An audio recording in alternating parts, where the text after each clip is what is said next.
Hi, and welcome to the first of many video discussion replies by me, your teacher, Kim Gruey, a gigantic Steeler fan, and I'm euphoric this Monday morning after Super Bowl Sunday. I wanted to talk to you a little bit about my Papa's Waltz. First of all, thank you for the thoughtful postings and for all your replies on my Papa's Waltz.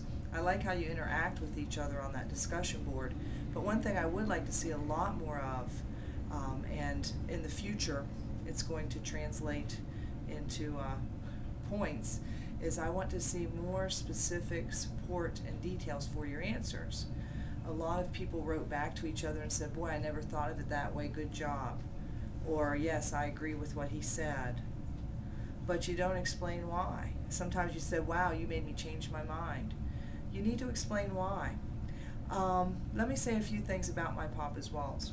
First of all, and Sharon Wilson made this observation, and this is a good observation, the speaker in this poem, and that's an important term, is an older man looking back to his childhood. We know this because we have past tense verbs like was, could not unfrown, but I held on like death. So first of all, past tense verbs, and then also some of the vocabulary. A child wouldn't use the word countenance, for example, to describe or to describe his mother's face. So that was a good observation. With that said, that makes this poem a reflective piece, an adult perspective looking back at a time of childhood. Annette had a very good thread that she posted, so if you want to look at it for an example of what I'm looking for full credit postings, look at Annette Hempel's posting.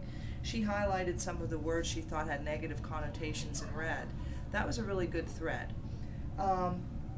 Something that I noticed a lot of you did is that you jumped very big in a conclusion. The whiskey on your breath could make a young boy dizzy. Yeah. That means the father was drinking, and heavily enough that the scent of his breath, was very strong. That doesn't mean the father was an alcoholic. That doesn't mean that the father was abusive. I don't really think you can make that jump. You can look at some of the other pieces in the poem and perhaps draw that conclusion, which some of you did. Some of you changed your mind after you saw the Van Field's interpretation. And someone mentioned, and I'm sorry I don't remember who it was, that perhaps we were making a modern interpretation, taking some of our modern sensibilities where we have all this reality TV and these talk shows and all this self-revelation and interventions and all of that stuff, and maybe we're taking some of that and applying it to our reading, and that happens, and that's okay. The only thing I would say is that you have to look at anything in the poem that doesn't support your ideas. And so many of you overlook some of the positive words with positive connotations. The word Papa, to begin in the title, is a very loving and endearing term, different from father. That's of note. The word romp, that word is a playful word. Puppies romp.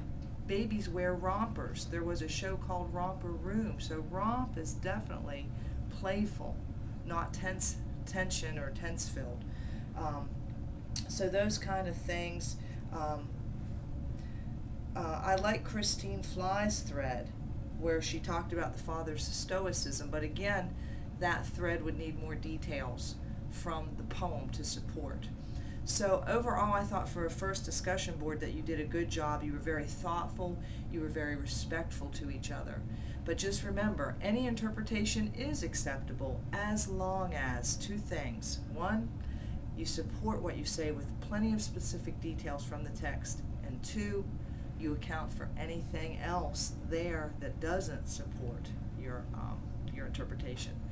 So, from Steeler Nation and C116 at Eastern Shore Community College, I'll say goodbye for now.